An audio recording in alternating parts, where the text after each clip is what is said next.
தமிழக சட்டப்பேரவையின் ஆண்டு முதல் கூட்டம் ஆளுநர் ஆர்.என். ரவி உரையுடன் தொடங்கும் என்று அறிவிக்கப்பட்டிருந்தது.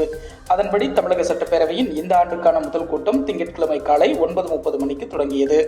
முன்னதாக சட்டப்பேரவைக்கு வந்த தமிழக ஆளுநரை சபாநாயகர் அப்பாவு, சட்டப்பேரவை செயலர் ஆகியோர் பூங்கொத்து கொடுத்து வரவேற்றனர். பின்னர் அவைக்கு சென்ற ஆளுநர் ஆர்.என். ரவி சிறிது நேரத்திலேயே வெளியேறி காரில் புறப்பட்டு சென்றார். ஆளுநர் வெளியேறிய நிலையில் ஆளுநர் உரையை சபாநாயகர் அப்பாவு முழுமையாக தமிழில் வாசித்தார். இது தொடர்பாக ஆளுநர் மாளிகை வெளியிட்டுள்ள விளக்கத்தில், தமிழ்நாடு சட்டப்பேரவையில் மீண்டும் பாரதத்தின் அரசியலமைப்பு மற்றும் தேசிய கீதம் அவமதிக்கப்பட்டன. தேசிய கீதத்தை மதித்தல் என்பது நமது அரசியலமைப்பில் வகுக்கப்பட்டுள்ள முதலாவது அடிப்படை கடமையாகும். அது அனைத்து சட்டப்பேரவைகளிலும் ஆளுநர் உரையின் தொடக்கத்திலும் முடிவிலும் பாடப்படுகிறது. ஆளுநர் பேரவைக்கு வரும்போது தமிழ்தாய் வாழ்த்து மட்டும் பாடப்பட்டது. ஆளுநர் பேரவையிடம் அதன் அரசியலமைப்பு கடமையை மரியாதையுடன் நினைவூட்டியதுடன் தேசிய கீதத்தை பாடுவதற்காக முதல்வர், சட்டப்பேரவை சபாநாயகர் ஆகியோரிடம் உருக்கமாக வேண்டுகோள் விடுத்தார். ஆனால் அவர்கள் திட்டவட்டமாக மறுத்துவிட்டனர். இது மிகவும் கவலைக்குரிய விஷயமாகும். அரசியல் சாசனம் மற்றும் தேசிய கீதத்தை அப்பட்டமாக அவமதிக்கும் செயல்களுக்கு உடந்தையாக இருந்துவிடக்கூடாது என்பதால் ஆளுநர் கடும் வேதனையுடன் சட்டப்பேரவையை விட்டு வெளியேறினார் என்று தெரிவிக்கப்பட்டுள்ளது. அவை முன்னவர் துரைமுருகன், ஆளுநர் தமிழக அரசு விதிகளின்படி அனுப்பி வைக்கப்பட்ட ஆளுநர் உரையை படிக்காமல் சென்றுவிட்டார். ஆளுநருக்கு அனுப்பி வைக்கப்பட்ட உரை அச்சிடப்பட்டு அவையின் உறுப்பினர்களுக்கு வழங்கப்பட்டுள்ளது. எனவே இந்தியாவில் உள்ள பிற சட்டமன்ற பேரவைகளுக்கு மட்டுமல்லாது உலக அளவில் உள்ள சட்டப்பேரவைகளுக்கும் எடுத்துக்காட்டாகவும் நூற்றாண்டு வரலாற்று பெருமை கொண்ட இம்மாமன்றத்தின் மக்களாட்சி மாண்பினை உயர்த்தி பிடிக்கவும், மரபை காத்திடவும் அச்சிடப்பட்ட ஆளுநர் உரையில் இடம்பெற்றுள்ள பகுதிகள் மட்டுமே அவை குறிப்பில் பதிவு செய்திட வேண்டும் என்று தீர்மானம் ஒன்றை கொண்டு வந்தார். அந்த தீர்மானம் பேரவையில் நிறைவேற்றப்பட்டது. உரையை வாசிக்க விருப்பமில்லாததால் தேசிய கீதம் இசைக்கப்படவில்லை என்பதை ஆளுநர் ஒரு சாக்குப்போக்காக கூறி வருகிறார் என்பதை நான் தெரிந்து கொண்டேன். பேரவை கூட்டத்தொடருக்கு அழைக்க சென்றபோது ஆளுநர் சிறப்பான முறையில் உபசரித்தார். அப்போது எந்தவித கருத்து முரண்பாடுகளும் ஏற்படவில்லை. பேரவையிலும் சட்டத்தின்படி ஆளுநருக்கு தர வேண்டிய அனைத்து மரியாதைகளும் தரப்பட்டன. தொடர்ந்து ஆளுநர் இந்திய அரசியலமைப்பு சட்டத்துக்கு விரோதமாக செயல்படுவது நியாயமா என்று சபாநாயகர் அப்பாவு கேள்வி எழுப்பினார். கடந்த ஆண்டுகளில் இருந்ததை வெட்டியும் இல்லாததை ஒட்டியும் வாசித்த ஆளுநர் இம்முறை வாசிக்காமலேயே போயிருப்பது சிறுபிள்ளைத்தனமானது. தனது அரசியல் சட்ட கடமைகளை செய்யவே மனமில்லாதவர் அந்த பதவியில் ஏன் ஒட்டி கொண்டிருக்க வேண்டும் என்பதே அனைவர் மனதிலும் எழும் வினா என்று தமிழக முதல்வர் மு.க.ஸ்டாலின் காட்டமாக கூறியுள்ளார். தமிழக ஆளுநர் ஆர்.என். ரவி வகுத்துள்ள விதிகள் மற்றும் நடைமுறைகளை பின்பற்றுமாறு மட்டுமே தமிழக அரசை கேட்டுக்கொள்கிறார். இதனை ஒரு பெரிய சச்சரவாக்க முயற்சிப்பது தமிழக அரசின் தோல்விகளை மடைமாற்றுவதற்காகவே என்பது வெளிப்படையாக தெரிகிறது.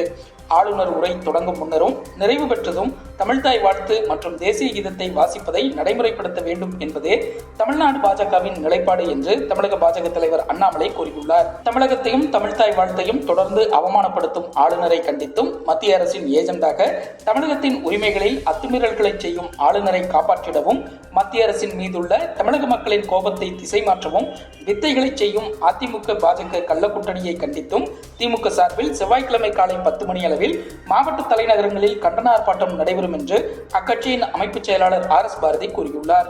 ஆளுநர் வெளிநடப்பு செய்ததற்காக கூறும் காரணங்கள் ஏற்றுக்கொள்ள முடியாதது. ஆளுநர் உரையிலும் ஏமாற்றமே மிஞ்சுகிறது என பாமக நிறுவனர் ராமதாஸ் கூறியுள்ளார். உரை தொடங்கும் போது தமிழ்தாய் வாழ்த்தும் நிறைவாக தேசிய கீதமும் இசைக்கப்படும் என்பது தெரிந்தே சட்டப்பேரவையை ஆளுநர் அவமதித்துள்ளார் என மதிமுக பொதுச் செயலாளர் வைகோ தெரிவித்துள்ளார்.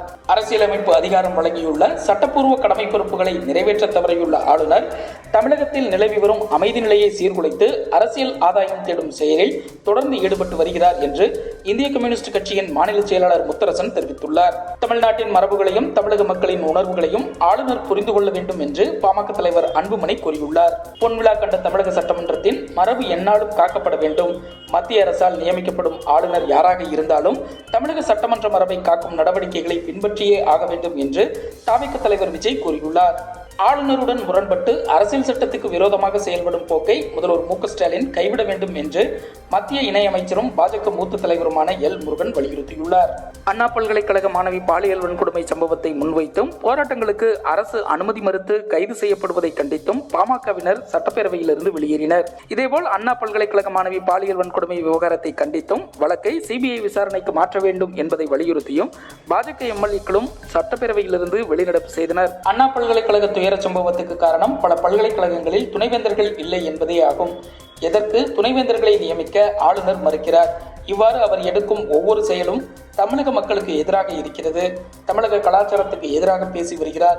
அந்த வகையில் RSS சித்தாந்தத்தை பாஜகவின் ஊதுகோலாக இருந்து ஆளுநர் செயல்பட்டு வருகிறார். இதனால் அவருக்கு எதிர்ப்பு தெரிவித்து தமிழக காங்கிரஸ் கட்சியினர் பேரவையிலிருந்து வெளிநடப்பு செய்ததாக அக்கட்சியின் தலைவர் செல்வ பெருந்தகை கூறினார். தமிழக சட்டப்பேரவையின் பிரதான எதிர்க்கட்சியான அதிமுக எம்எல்ஏக்கள் தங்களது சட்டைகளில் யார் அந்த சார் என்ற பேஜை அணிந்து வந்தது சலசலப்பை ஏற்படுத்தியது.